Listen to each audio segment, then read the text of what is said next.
बिस्मिल्लाहिर्रहमानिर्रहीम, अस्सलामुअलैकुम। Live doctor Shahid Masood के साथ मैं हूँ सुमेरा सलीम। नाज़रीन, सदर मुमलिकत और वज़ीर आज़म समेत अहम शख्सियात ने कोरोना वाक़े की शदीद अल्फाज में मुसब्बत की है, जबकि वज़ीर दाखिला मोहसिन नकवी साहब ने कहा है कि धमकियों के साथ मुज़ाकरात नहीं हो सकते। हम इस्लामाबाद में किसी किस्म के एहतजाज की इजाज़त नहीं देंगे। दूसरी जानिब PTI एहतजाज के पेश नज़र खैबर पख्तूनख्वा और पंजाब में इंटरनेट के साथ मोबाइल फ़ोन सर्विस भी जुज़वी तौर पर मुअत्तल करने का फैसला किया गया है। इसके अलावा भी दीगर मौज़ूआत पर आज हम गुफ्तगू करेंगे। स्टूडियो में हमारे साथ मौजूद है डॉक्टर शाहिद मसूद। अस्सलाम वालेकुम डॉक्टर साहब। डॉक्टर साहब, मोहसिन नकवी साहब की जानिब से कहा गया है कि मैं ज़ाती तौर पर मुज़ाकरात के हक़ में हूँ, मगर फिल वक्त जो है मुज़ाकरात नहीं हो रहे। तो जो मुज़ाकरात की बात थी, ये बात चलते चलते क्या रुक गई है? नहीं, मेरा ख्याल है मुज़ाकरात तो हमेशा जारी रहते हैं और रहने चाहिए, और बातचीत से ही मामला हल होंगे आखिर में, और होने ही चाहिए। इशू जो है वो ये है कि ये जो 24 की कॉल है, ठीक है, और क्या वो उस दिन वाकई दोबारा से इस पे सोच भी कुछ अहबाब से बात हुई, तहरीक इंसाफ की भी और कुछ जो हुकूमत में भी हैं, तो वो असल इशू जो है वो ये है कि क्या इससे क्या होगा, और ये कंटेनर्स और शहर बंद होना और आंसू गैस और शेलिंग, गिरफ्तारियाँ और केसेस और इंतजार की फिजा जो, तो क्या इससे मामला आगे बढ़ेंगे, या ये है कि इससे हट के भी कोई बातचीत आगे जो है वो मुमकिन है? ये बात है सारी। और मैं भी ख्वाजा आसिफ साहब की शायद स्टेटमेंट थी किसी और की, कि वो कह रहे थे कि भी 2 दिन बाकी हैं तो देखते हैं कि क्या मामला हैं। तो अभी ये ज़ाहिर है कि इंतशार और जो एक मजमूई सूरत हाल है पूरी दुनिया की। मैं बात आगे करने से पहले ये बताऊं कि गुज़रे चंद रोज़ से मैं स्टूडियो से प्रोग्राम नहीं कर रहा था, मैं ट्रैवल कर रहा था, तो उसमें अपने इदारे का भी मैं शुक्रगुज़ार हूँ, GNN का।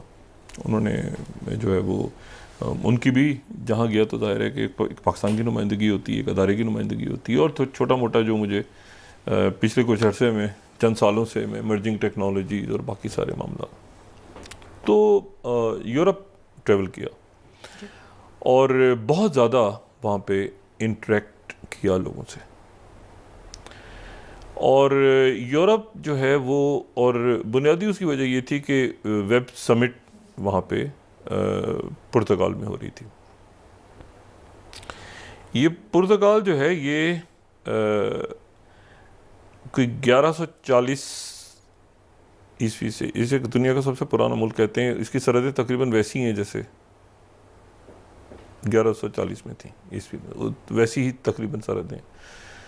और ये पहला मुल्क है जो कि जिसने, यूरोप का पहला मुल्क है जो जिसने बाकी जगहों पे जाके कॉलोनीज़ बनाई, और एक उनमें से फिर जो है वो वहाँ से शख्सियत यहाँ हिंदुस्तान तक पहुँची, जो कि वास्को डी गामा।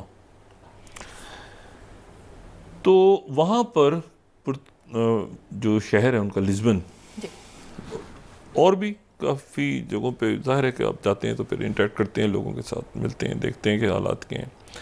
लेकिन वहाँ पर एक वेब समिट, अच्छा, इस वेब समिट से थोड़ा सा मेरा ज़ाती भी, मैं इसको कोशिश करता हूँ कि इसको मिस ना करूँ। ये 2016 से, वैसे 2009 में स्टार्ट हुआ था इस सिलसिला इनका, लेकिन ये कि 2016 से ये जो है ये लिस्बन में हो रही है हर साल। आइलैंड से स्टार्ट हुआ था, लेकिन फिर ये लिस्बन, और अब शायद ये मशरिक़ वस्ता में भी स्टार्ट करें अपना। लेकिन वहाँ पर ये जो समिट है उसमें, उस एक शहर में 71,000 लोग थे, 71,000 प्लस एक शहर में, और कोई मेरे ख्याल से 140-45 मुल्कों की वहाँ पे ऑफिशियल नुमाइंदगी थी, और उसमें 3,000 ऐसे थे जो स्टार्टअप्स थे या जो पहले से कंपनीज जो कि इस्टेब्लिश्ड हैं, और सारा इमर्जिंग टेक्नोलॉजीज़ पे, और 1,000 से ज़्यादा इन्वेस्टर्स थे। अच्छा, एनीवे, तो अच्छा, वहाँ जो आम बात ये हुई कि अच्छा, इसमें इलॉन मस्क, ठीक है ना, और इस दफ़ा, पहले इलॉन मस्क इस दफ़ा तो नहीं थे, लेकिन इस दफ़ा जो है वो जो बड़ी मज़ेदार शख्सियात जो है ना, टिम बर्नर्स ली वहाँ पे थे। ये जो हैं ये तकरीबन 70 साल इनकी उम्र है, और ये जो हैं ये इन्होंने ये जो वर्ल्ड वाइड वेब है WWW, ये आज से अब समझे 1989 में इन्होंने ये WWW ये स्टार्ट किया था। और उसके बाद माइक्रोसॉफ्ट के प्रेसिडेंट मौजूद थे, ब्रैड स्मिथ, बाकी शख्सियात थी। पिछले साल जो है वो इलॉन मस्क आए हुए थे, और इस दफ़ा भी बहुत सारे और बेशुमार उसमें मुल्क जो थे वो उनकी प्रॉपर नुमाइंदगी थी। लेकिन मैं तो वहाँ जाहिर है कि अपने हवाले से पहुँचा था आवारागर्दी करता हुआ। लेकिन एक जो और बहुत ज़्यादा दुनिया, सारी दुनिया आई हुई थी। 71,000 लोग अगर पूरी दुनिया से आए हों एक शहर में, तो आप सोचेंगे पूरी दुनिया से। लेकिन जो सबसे इंटरेस्टिंग बात ये हुई कि एक तो वहाँ पे आप जाके आपको अंदाज़ा होता है कि कहाँ पे हम जा रहे हैं। और जो मैं बात हमेशा कहता हूँ कि जब भी जंगें होती हैं, जंगों के दौरान इनोवेशंस होती हैं। एक तरफ लोग जंगों में उलझे होते हैं, प्रॉब्लम्स हो रहे होते हैं, मसाइल हो रहे होते हैं। दूसरी तरफ कहीं टेलीफोन आ रहा होता है, कहीं टीवी आ रहा होता है, कहीं जहाज़ बन रहे होते हैं, कहीं गाड़ियाँ तैयार। ये सारी इनोवेशन जंगों के दौरान, जंगें उसको तेज़ करती हैं। यहाँ तक कि कैंड फूड जिसमें फ़ौजी जाते हैं अपना खाना लेके, वो भी इसी दौरान आता है, इसी दौरान। तो ये जो पिछले 4-5 साल हैं या 10 साल हैं, इन सालों में जहाँ एक तरफ एक दुनिया खप गई पूरी, ये कंज्यूम हो रही है, भी होती जा रही है, भी और इंतशार और भी बात करूँगा। लेकिन दूसरी तरफ जो एक तबका है पूरा, वो उससे अपने आप को अलग रख के इनोवेट कर रहा होता है, जो तेज़ी के साथ। यानी अब मुख्तसर तौर पे एजेंट, अगर आप कहें ना एजेंट, तो ये आर्टिफिशियल इंटेलिजेंस की दुनिया में एजेंट कुछ और है, ठीक है।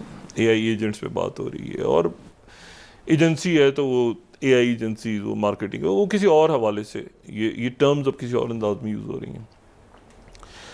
और वहाँ पर मैं जो बात, जिसलिए मैं ये बात कहने जा रहा हूँ, वो ये कि मुझे हैरत इस बात पे हुई वहाँ पे जाके। एक तो होता है ना कि आप बाहर से एकदम घुस गए जाके, और आप चारों तरफ देख रहे होते हैं और आपको मुख्तलिफ मुल्क नज़र आ रहे होते हैं।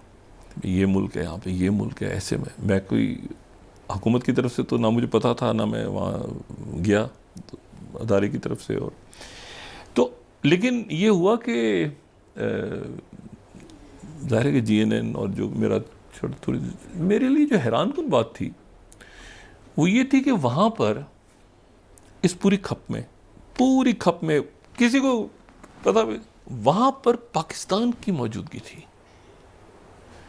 और मेरे लिए इंतहाई, ये अगर उसको दिखाएं थोड़ा, तो पाकिस्तान का जो स्टॉल था, एक तो ये कि क्राउड है वहाँ पे, लोग हैं और सारी वेब में, लेकिन वहाँ पर पाकिस्तान का जो है वो पाकिस्तान की मौजूदगी थी सारे मुल्कों के दरमियान। और पाकिस्तान से एक तो पाकिस्तान, अच्छा इंडिया, बहुत बहुत ज़्यादा इंडिया से लोग थे, उनसे देखा और उनको समझा।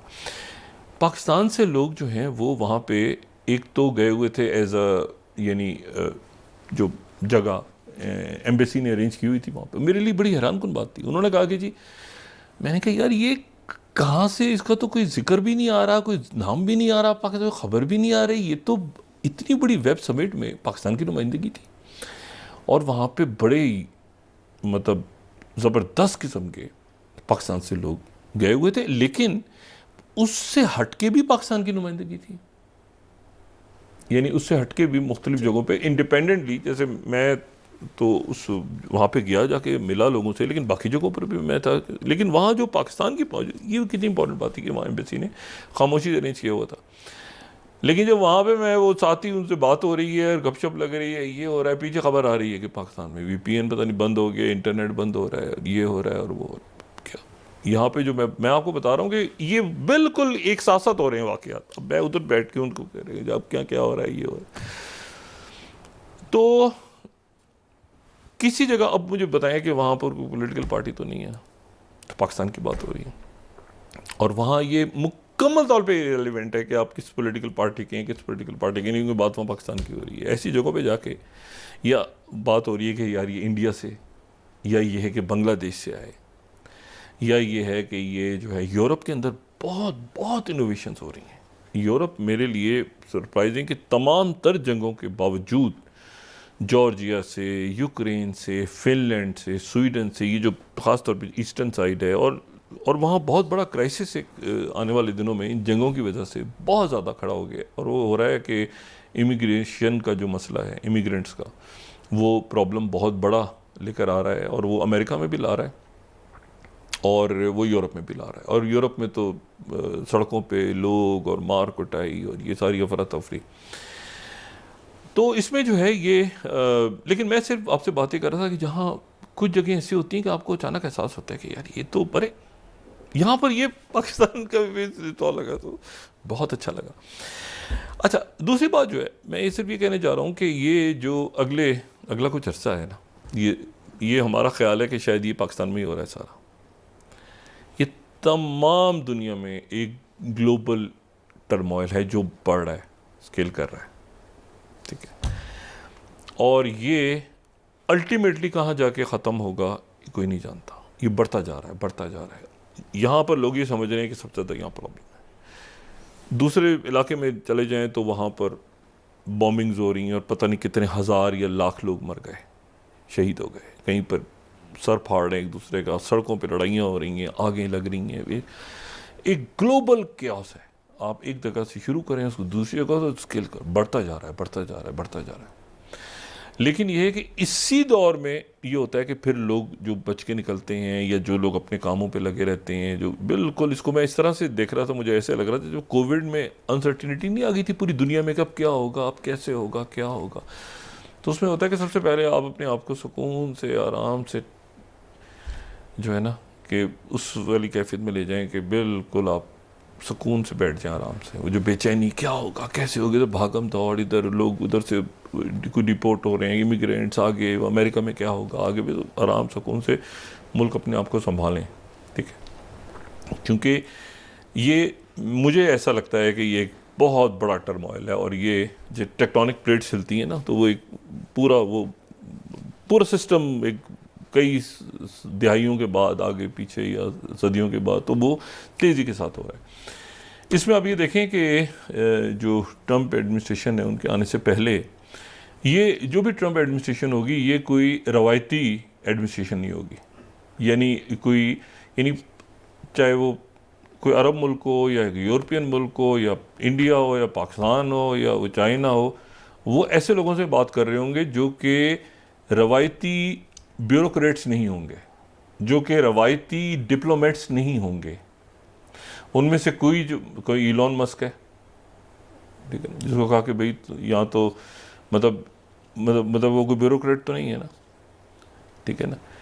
लेकिन ये है कि मतलब है कि सैम ऑल्टमैन जो है वो भी शायद पॉलिटिक्स की तरफ उनका भी ध्यान चला गया, जो कि चैट जीपीटी और उससे पहले जीपीटी।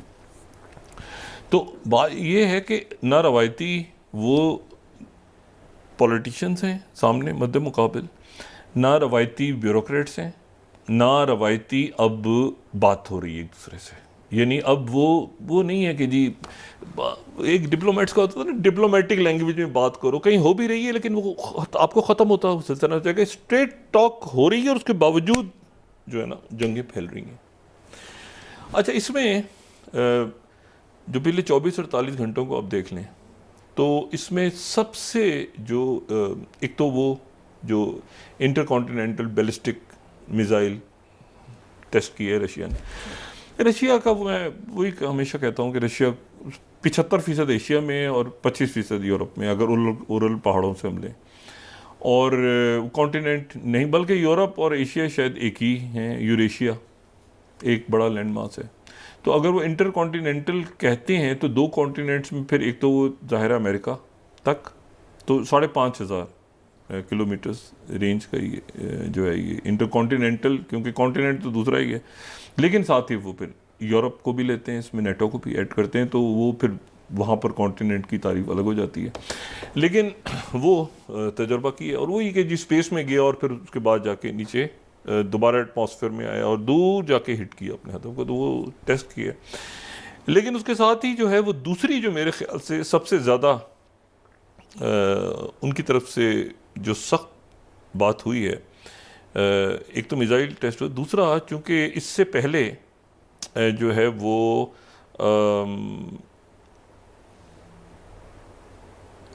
बरतानिया ने भी इजाज़त दी थी अपने मिसाइल्स, उनके भी फायर, उनकी जानिब से जो मिसाइल्स दिए गए थे वो भी फायर कर दिए थे। अमेरिका ने भी इजाज़त दे दी, बाइडेन एडमिनिस्ट्रेशन ने भी। तो रशिया की तरफ से आज एक ऐलान हुआ जो मेरे ख्याल से बहुत इंपॉर्टेंट, और वो ये है कि जो कुछ देर पहले तास उनके जो है, मैं एग्जैक्ट उनके वर्ड्स कोट कर रहा हूँ, ये सेकंड अगर हम दिखाएं, US missile defence base in Poland to defend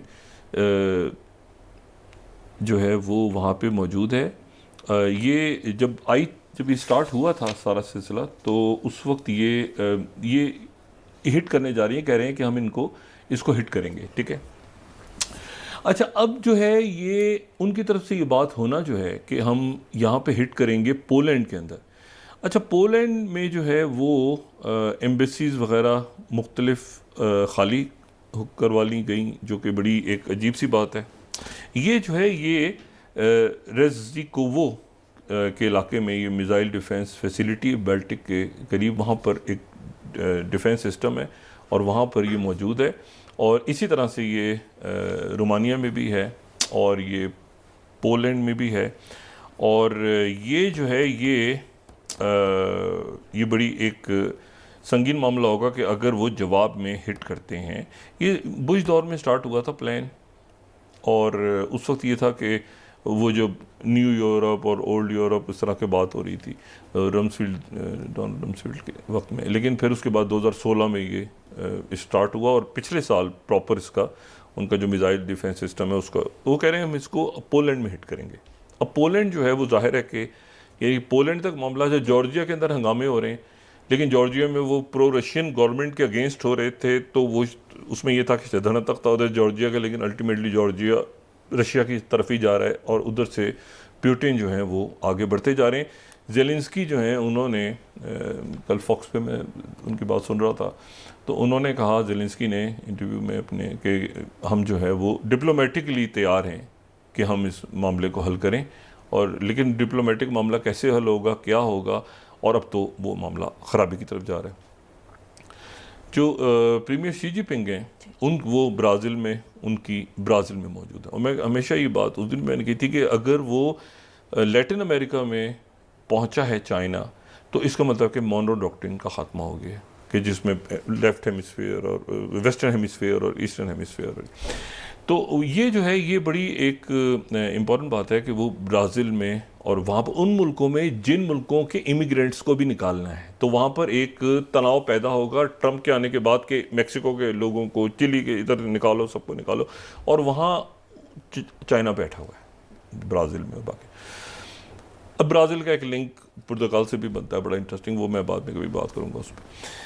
उनके बादशाह के उनके एक मुल्क के बादशाह दूसरे मुल्क के बादशाह बन गए थे, 12, वो एक बड़ी हिस्ट्री है। लेकिन ये है कि मैं आपको सिर्फ ये बताऊं कि एक तो वाकई ये, तो ये अब एक टर्मोइल बढ़ता जा रहा है। रवायती आपके सामने नहीं आ रहे लोग आने वाले दिनों में, ना डिप्लोमेट्स हैं, ना रवायती पॉलिटिशियंस हैं, ना रवायती बात, बिल्कुल एक तनाव है पूरी दुनिया इस वक्त। जो इंतशार अब देखें, आज भी शहादतें हुई हैं, आज शहादत कुरम में हुई, रोज़ कोई ना कोई वाक़या दहशतगर्दी का हो रहा है। लेकिन उस दहशतगर्दी के वाक़े के साथ साथ दूसरी तरफ आपको इंटरनेशनल कॉन्फ्रेंस में पाकिस्तान की नुमाइंदगी नज़र आ रही है, ठीक है। तीसरी तरफ ये है कि काम चल रहा है, दुकानें, लोग अपना काम संभूल के जैसे भी। अच्छा, ये टर्मोइल यहाँ नहीं है, ये बाहर भी है, ज़हन में रखें, और आने वाले दिनों में बढ़ेगा, बहुत ज़्यादा होगा। बाहर की जो ग्लोबल सिनेरियो, लोगों का ख्याल है कि यहाँ से बाहर निकल जाओ और बाहर जाके, इस वक्त वो सड़क, मतलब यूरोप में आपको गलियों में, सड़कों पे ये गत्ते लगे हुए, और वो उसमें कमलों के अंदर जो है वो लोग पड़े हुए हैं सड़कों पे जो इलीगल इमिग्रेंट्स हैं, और उनको उन्होंने या तो बाहर फेंकना उठा के, या वो लड़ रहे हैं सड़कों में। एक क्या है, ग्लोबल क्या है। तो ये इमिग्रेशन के हवाले से बड़े मामला जो ये सख्त होने जा रहे हैं। दूसरी जो बात है वो ये, तो एक तो ये बात ही होगी। दूसरा जो एक बड़ा इंटरेस्टिंग कि ये बढ़ रही है जंग, यानी जो जंग है ये बढ़ रही है, और लेकिन उस जंग के दौरान दुनिया रुक नहीं जाती। जो मैं आपसे बात करूँ कि ख़ास जो जहन के लोग हैं वो अपना काम भी उस दौरान करते रहते हैं। आप बड़े अगर यहाँ पूरे ये हिंदुस्तान में अगर आप देखें ना कारोबारी ग्रुप्स, तो कई आपको बहुत से ग्रुप्स ऐसे आपको न हैं जो आपको पहली और दूसरी जंग अजीम के दरमियान आपको इस्टेब्लिश होते नज़र आ रहे हैं, कि उस दौर में जनाब ये कोई जो है वो उनके सन्स के नाम से अब काम कर रहा है, या कोई ब्रदर्स के नाम से काम कर रहा है। इस तरह की कंपनियां उस दौर में बनी हुई हैं सारी। तो वो मैं सिर्फ ये कहना चाह रहा हूँ कि वो इस क्योस में से अब कैसे लोगों ने निकलना है आगे जाके। दूसरी जो बात है वो बड़ी इंटरेस्टिंग है, वो लॉयड ऑस्टिन जो हैं सेक्रेटरी डिफेंस, जो अब उनके चंद रोज़ रह गए, और ये क्योस अभी कैसे जाएगा आगे तक ट्रंप एडमिनिस्ट्रेशन के आने तक। वो लॉयड ऑस्टिन जो हैं वो लाओस गए, और लाओस में उन्होंने एक बड़ी अजीब वहाँ से स्टेटमेंट आई, जो इस तरह से स्टेटमेंट बड़ी अजब लगी मुझे। तो मैंने कहा मैं इसको डिस्कस करूँ। उनकी एक स्टेटमेंट आई कि उन्होंने ये कहा कि जी जो चाइना के जो डिफेंस मिनिस्टर हैं उन्होंने मिलने से इनकार कर दिया। अच्छा, ये जो चाइना के डिफेंस मिनिस्टर ने मिलने से इनकार कर दिया, तो ये तो बड़ी अजीब सी बात है। और अमेरिका के सेक्रेटरी डिफेंस का ये कहना पब्लिकली कि चाइना के डिफेंस मिनिस्टर ने, हम यहाँ पर कई जगह पे है, कोई अगर हम कोट कर दें कोई न्यूज़ साइट तो उससे बेहतर होगा, तो वो कहते हैं कि जी जो है हम नहीं मिलेंगे। ये हम ब्लूमबर्ग को कोट करते हैं। पेंटागन चीफ सेज कि China decline meeting during his Asia visit, और बड़ा अनफॉर्चुनेट हुआ। ये पब्लिकली बात करने की ज़रूरत भी नहीं है, रॉयटर्स भी इसी तरह सारे दुनिया के अखबार कोट कर रहे हैं कि भाई चाइना ने मिलने से इनकार कर दिया ये। लेकिन इसमें जो दूसरी बात है वो ये है कि चाइना के ये मीटिंग लाओस में हुई है। अच्छा, लाओस जो है ना वो एक आप देखें कि लोगों को बहुत ज़्यादा पता भी नहीं, जाते भी नहीं लोग सारे, लेकिन कहा यह जाता है कि दुनिया की अब तक हालिया तारीख़ में सबसे खुफिया जंग अगर किसी मुल्क में लड़ी गई है तो लाओस में लड़ी गई है। और लाओस जो है अगर हम उसका नक्शा देखें तो एक तरफ हमें वियतनाम नज़र आ रहा है, एक तरफ हमें बर्मा नज़र आ रहा है, ये लैंडलॉक कंट्री है, ठीक है, और एक तरफ जो है वो थाईलैंड है, और ये लाओस। और लाओस में दुनिया की तारीख में सबसे, लॉयड ऑस्टिन वहाँ थे। अच्छा, लॉयड ऑस्टिन, मैं एक मिनट से एक बात इंटरेस्टिंग है और बड़ी उसको कह के निकलता हूँ कि दुनिया की तारीख की सबसे खुफिया जंग वहाँ लड़ी गई। लाओस जो है वो न्यूट्रल मुल्क था कोल्ड वॉर के, पिछली कोल्ड वॉर के दौरान, और आइजनहावर ने, जो अमेरिकन प्रेसिडेंट आइजनहावर हैं, उन्होंने आइजनहावर ने कहा कि वहाँ पर उनके जनरल थे, तो उनके साथ उन्होंने डील किया जनरल वेंग पाओ के साथ, और जनरल वेंग पाओ के साथ डील किया, और जनरल वेंग पाओ ने उनको इजाज़त दी खामोशी से कि वो अमेरिका वहाँ पर आ जाए, और CIA का वहाँ पे CIA की एक साइट वहाँ पे बन गई। अच्छा, ये वेंग पाओ जो हैं ये, इन्होंने अमेरिका की खामोशी, 2011 में इनकी डेथ हुई, तो ये न्यूयॉर्क टाइम्स ने, अब लॉयड ऑस्टिन कहाँ पे हैं? लाओस में है, ठीक है। ये बड़ी इंटरेस्टिंग बात है। तो 20 स्लाइडर में हम दिखाएं, वेंग पाओ की डेथ हुई तो एडेड US, तो ये जनाब जिन्होंने उस वक्त मदद की थी, ये 2011 में इनकी डेथ हुई।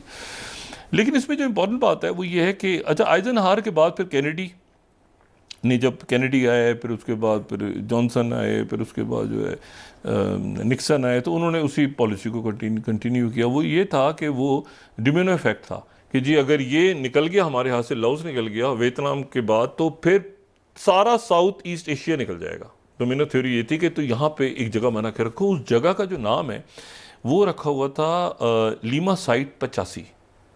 लीमा साइट 85 लीमा साइट 85 इस CIA 18 अगर हम देखें तो इनके जो डिक्लासिफाई हुए पेपर्स, तो ये फॉल ऑफ लीमा साइट 85 वो ये हुआ कि वहाँ से कम्युनिस्ट आए और उन्होंने ये बढ़ते बढ़ते बढ़ते बढ़ते पूरी 50 की दिहाई, पूरी यानी 60 की दिहाई वहाँ पे CIA मौजूद थी और लाउस न्यूट्रल था, पता किसी को नहीं था। उसके बाद ये हुआ कि वो ये लीमा साइट पे CIA का इशू सारा चल रहा था। अच्छा, अब जिक्र मैं क्यों कर रहा हूँ कि जब वहाँ से वो जो कम्युनिस्ट गुरीले थे वो आ गए, उन्होंने जो कब्ज़ा किया, तो बयान होता है कि तारीख की फिर बदतरीन बॉम्बिंग जो है वो अमेरिका ने लाओस पे की। और इसके ऊपर अगर 10th हम दिखा सकें, एक बड़ी ज़बरदस्त किताब भी है, इसमें डॉक्यूमेंट्रीज बनी हुई हैं, लेकिन most secret place 10th slide, top secret CIA covered war in Laos. अच्छा, हुआ क्या इसमें कि उन्होंने कहा कि CIA उधर से वो आ रहे हैं, तो ऑर्डर ये हुआ कि वहाँ जितनी CIA की अपने लोग मौजूद हैं उन पे बॉम्बिंग करके वो, ताकि वो उनके हत्थे ना लग जाएं, वो जो भी डॉक्यूमेंट्स हैं या जो भी तरीका, क्योंकि यहाँ CIA की ये जो जगह थी लीमा साइट 85, ये मदद दे रही थी वियतनाम की जंग में, गाइड कर रही थी कि अमेरिका ने कैसे, लाओस हालांकि लाओस न्यूट्रल था, जब वो कम्युनिस्ट आ गए तो उन्होंने कब्जा कर लिया इस पे आके। अब जनाब इसमें ये हुआ कि जब बॉम्बिंग हुई तो एक अमेरिका का कई 7-8 उनके अमेरिका के लोग, कोई 40 लोकल आगे पीछे, तो इस लीमा साइट पे वो मारे गए। 50 साल लगे उसकी बाकियात ढूंढने में एक फौजी के। वो 26 साल का था, डेविड एस प्राइस उसका नाम। अगर हम 9th और 8th और 9th दिखाएं तो हमें तो अंदाज़ा हो, क्योंकि ये अभी ये हुआ कि 50 साल लगे उसकी बॉडी तलाश करने में, फिर उसकी बॉडी मिली और अभी इस साल अगस्त में उसकी आखिरी रसूमात अदा की गई। उसकी जो बाकियात थी वो मिली किसी जगह से, अमेरिका में लाके उसको 50 साल लगे उस 26 साला बंदे को जो की डेथ हो गई थी। और वो उसकी, क्योंकि ऑर्डर ये था कि जी यहीं पे, लेकिन पेपर जब डिक्लासिफाई हो गए तो फिर उसके बाद ये पता चला कि यहाँ पे ऐसे। तो अब ये बड़ा हिस्टोरिकली बड़ा इंपॉर्टेंट है कि वहाँ पर दोबारा ऑस्ट्रेलिया लड़ गए, चाइना ने मना कर दिया। पुरानी हिस्ट्री आपको बताओ ना कि लाओस में सबसे खौफनाक सीक्रेट वॉर हुई थी, और शायद गज़ा या लेबनान से पहले कहा जाता है कि सबसे ज़्यादा अगर कहीं बॉम्बिंग हुई है, यानी अफ़गानिस्तान से भी ज़्यादा बॉम्बिंग अगर हुई तो लाओस में हुई थी। वहाँ हर 8 मिनट के बाद जो है एक बम गिरा दिया जाता था। अच्छा, अब इसमें तो एक तो वहाँ पे मामला बढ़ रहा है, ये वारंट जारी हो गए अभी नेतन्याहू के, और ये सारे वारंट जारी हो गए 120 मुल्कों में। नेतन्याहू उधर से कई और भी मुल्कों ने फ़ौरन कह भी दिया कि हम तो इस पे अमल दरामद करवाएंगे। नीदरलैंड्स के अंदर जो ICC का हेडक्वार्टर है उनकी तरफ से स्टेटमेंट आ गया, बाकी मुल्कों की तरफ से आ गया, तो 120 मुल्कों में ट्रैवल नहीं कर पाएगा नेतन्याहू और गैलेंट और बाकी। लेकिन देखना ये है कि ये कैसे आगे ये एक्सकेलेट क्यों हो रही है, क्योंकि जो जंगबंदी की करारदाद थी वो अमेरिका ने फिर वीटो कर दी। अच्छा, उधर से जो है वो स्टॉर्म शैडो मिसाइल्स भी फायर हुए हैं, रशिया में यूक्रेन यूज़ कर रहा है, वो आगे मामला ख़राब हो रहा है। इधर से गौतम अदानी का क्या बनेगा?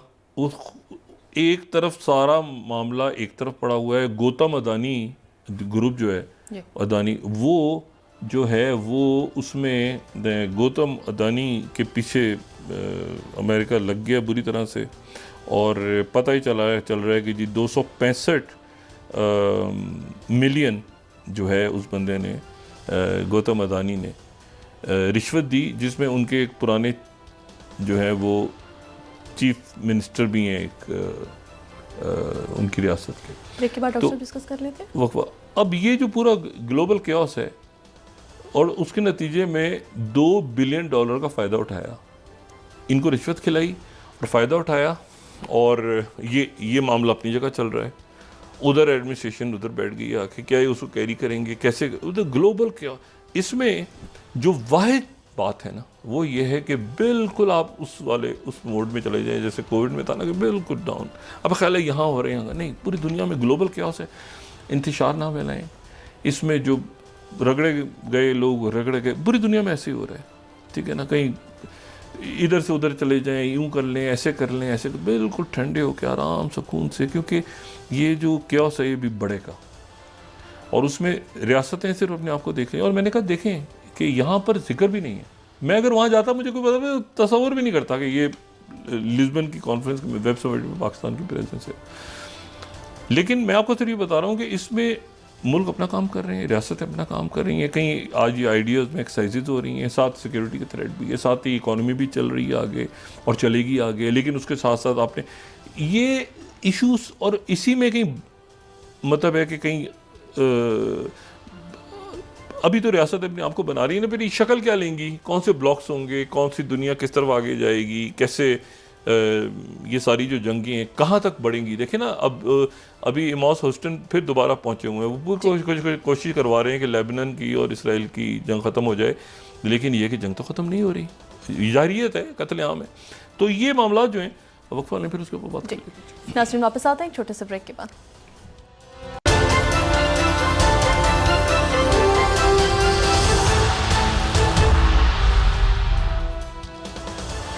वेलकम बैक नाज़रीन। डॉक्टर साहब आप ये कहते हैं कि बातचीत हो रही थी और होती रहेगी बातचीत, और एक मीनिंगफुल किस्म की एक बातचीत हो रही है। ये जो 24 तारीख का है ना, ये मुझे इल्म नहीं है कि इसका, मैं चूँकि यहाँ था नहीं, ट्रैवल कर रहा था, तो मुझे इल्म नहीं है कि इसके पीछे क्या महरक़ात थे। लेकिन एक तलखी जो है वो कम होना तो बहुत ज़रूरी है मुल्क के अंदर, और तलखियाँ कुछ कम हो भी रही थीं। लेकिन फिर ये हुआ है कि वो ये जो एक फ़ाइनल कॉल वाली बात हुई, अब देखें इसके ऊपर किस तरह से, अब तो अदालत का हुक्म आया है, तो देखते हैं कि क्या टकराव की तरफ जाता है मामला, या ये क्या अफ़वाम तफ़हीम से टकराव जहाँ भी हो रहा है मुल्क दुनिया में इस वक्त, जहाँ लोग, मैंने आपसे कहा ना कि वो एक कई जगहों पे आपको बढ़ती नज़र आ रही हैं, इसलिए आपका ख्याल है हमारे यहाँ नहीं, पूरी दुनिया में हो रहा है। लेकिन जो इस वक्त उसमें कूद रहा है ना, वो कहते हैं ना जंपिंग इन फ्राइंग पैन में आप छलांग मारें, कि ये स्विमिंग पूल समझे, वो फ्राई पैन में छलांग मार दें, तो ये वो फ्राई पैन में छलांग मार रहे हैं जो इस वक्त ये, क्योंकि इतना ग्लोबल क्याओस है, इतना रीजनल क्याओस है। देखें आज ही एक वो दिफाई नुमाइश चल रही है कराची में, आइडियाज़, जिसमें कई मुल्कों के लोग हैं, और मैं देख रहा था जो बड़े वहाँ पे, लेकिन यह है कि उसके साथ ही आप देखेंगे दहशतगर्दी का वाक़या भी है, उसके साथ ही आपने इकॉनमी भी लेके चलनी है, उसके साथ ही आपकी ये जो सोशल अनरेस्ट है। अच्छा, सोशल अनरेस्ट, लोग बेचैनी, क्या होगा, अब कैसे होगा, क्या होगा, लोग ग्लू हो गए, वो टेलीफोन, मोबाइल, अच्छा आगे पीछे दाएं बाएं, तो आपने इसी वक्त में जो बच के लोग निकल गए जाते हैं, वो फिर इसे क्रॉस करते हैं और वो इमर्ज होते हैं आगे, चाहे वो आप नौजवान हो। इसी में ये पूरे कोविड में जब दुनिया फंसी हुई थी, हमें कुछ नहीं होगा, हम ये करेंगे, क्या करें, आगे पीछे भगदड़ मची हुई थी दुनिया में, एक वो तबका था, दूसरा तबका वो था। इसी दौरान ये आए ना आपके LLM सारे, लार्ज लैंग्वेज मॉडल्स और सारा, तो वो टेक्नोलॉजी पे लगे हुए थे। इसी दौरान ये सारा वो, मतलब 2 साल पहले मैं जब गया था इस तरह कॉन्फ्रेंस में, दूर दूर तक कोई लार्ज लैंग्वेज मॉडल का तस्वर ही नहीं था। उसके बाद होने वाला है, तो उसी दौरान वहीं पे मैं था जब ये इत्तेफाक से ये GPT आया। अब तो ChatGPT तो बहुत आगे जा रहे हैं मामला ऑटोमेशन के, तो उसमें यह है कि अब कितनी नौकरियों ने जाना है, कितने लोगों ने आगे, जिन मुल्कों में पॉपुलेशन बहुत ज़्यादा, यानी वहाँ ये हो रहा है कि अब आप आएँ यहाँ पर लीगली आएँ और यहाँ पे आप इन्वेस्ट करें आके, और यहाँ के लोकल कितने आप मुलाजमतें कितनी दे रहे हैं, बजाय इसके कि आप जाके मुलाजमत ढूंढें वहाँ पे। तो इशू ये है कि वो पूरी दुनिया में, अब यहाँ पर पाकिस्तान में मतलब इशू सिर्फ स्टेबिलिटी है, कि स्टेबिलिटी भी, और इसको गैर मामूली भी ना समझे, ग्लोबल क्योटिक है ना चीज़ की, आपके पड़ोस में जंगें हो रही हैं। ये अगर इसको सेंट्रल एशिया, मुझे खैर इस पर भी इस बाज़ नाम ऐसे हैं कि समझ में नहीं आता कि सेंट्रल एशिया जो है, एनीवे, तो सेंट्रल एशिया में क्या आप देखें, उधर जो है वो जंगें, जिनके बारे में बिल्कुल ये था कि जी अमेरिकन प्रेसिडेंट कह रहा है कि जी इस हफ्ते अगले चंद दिनों में साइन हो जाएंगे, बिल्कुल हो जाएगा, एग्रीमेंट हो जाएगा, वो आगे से नेतन्याहू को मिला हुआ है लाइसेंस। तो वो अब कैसे होगा, क्या होगा, मुल्क कौन सा रुकेगा, कैसे वो वहाँ पर कौन सी फोर्सेस होंगी, कैसे, इसी तरह से यूक्रेन की जंग बिल्कुल आप समझें। इस दौरान आप देखें चाइना बिल्कुल सुकून से आगे अपना काम कर रहा है, खामोशी के साथ, बिल्कुल कंपोज। शी जिनपिंग ब्राज़ील में घूम रहे हैं, वहाँ पे वो जनाब लैटिन अमेरिका के अंदर वो बेल्ट एंड रोड का आगे बढ़ रहा है। और ये मैंने आपसे कहा कि अल्टीमेट, अच्छा ये जो आगे रिलेशनशिप डेवलप होने जा रही है ना पूरे रीजन की, ये पूरे रीजन में ये बड़ा अजीब सा मामला हो जाए। स्ट्रेटेजिक पार्टनरशिप है रशिया चाइना, अब ये ब्रिक्स कैसे मर्ज होगा और इसमें एससीओ कैसे मर्ज होगा और दुनिया के सामने पैरेलल सिस्टम कैसे आएगा। भी लैटिन अमेरिका के उधर तो मैंने आपसे कहा ना कि यूरोप में भी इस वक्त आप देखें तो जो ब्रिटिश प्राइम मिनिस्टर की मुलाकात शी जिनपिंग से हो रही है, प्यूटिन से नहीं हो रही। प्यूटिन को तो अगेंस्ट तो वो दिया है उन्होंने, लेकिन प्यूटिन के जो स्ट्रेटेजिकल आए हैं सबसे बड़े उनके साथ हो रही है मुलाकात। और नॉर्थ कोरिया चाइना जो है वो आगे मतलब है कि प्यूटिन और वो वहाँ पे जो है वो जंग एक्सेलेट हो रही है और यहाँ पे जो है वो उनसे मुलाकात सब करें, जर्मन चांसलर बात कर रहे हैं, ये करें, चाइना को इंगेज कर रहे हैं। और वहाँ पे वेब समिट के अंदर भी जो माइक्रोसॉफ्ट और बाकी जो मेटा और बाकी लोग थे वो ये कह रहे थे हम चाइना से उस सूरत में आगे आने वाले दिनों में चाइना के साथ हम कोऑर्डिनेट करेंगे इस टेक की दुनिया में, अगर ये है कि अमेरिकन कंपनीज हैं हम। तो अभी ये भी देखना है कि ये आगे इसमें से कैसे इस पूरे केओस में जो है ना धुंध, ठीक है, हमेशा मेरा उसके बारे में एक वो बात रही है कि वो कहते हैं ना कि धुंध का मौसम शुरू हो रहा है तो ज़रा गाड़ी आहिस्ता चलाएं, इतनी स्पीड पे चलाएं। और मैं हमेशा उसमें कहता हूँ कि गाड़ी चलाएं ना, गाड़ी साइड पे खड़ी कर दें। आपने गाड़ी आहिस्ता कर दी तो ज़रूरी है जो पीछे आ रहा है वो भी गाड़ी आहिस्ता करे।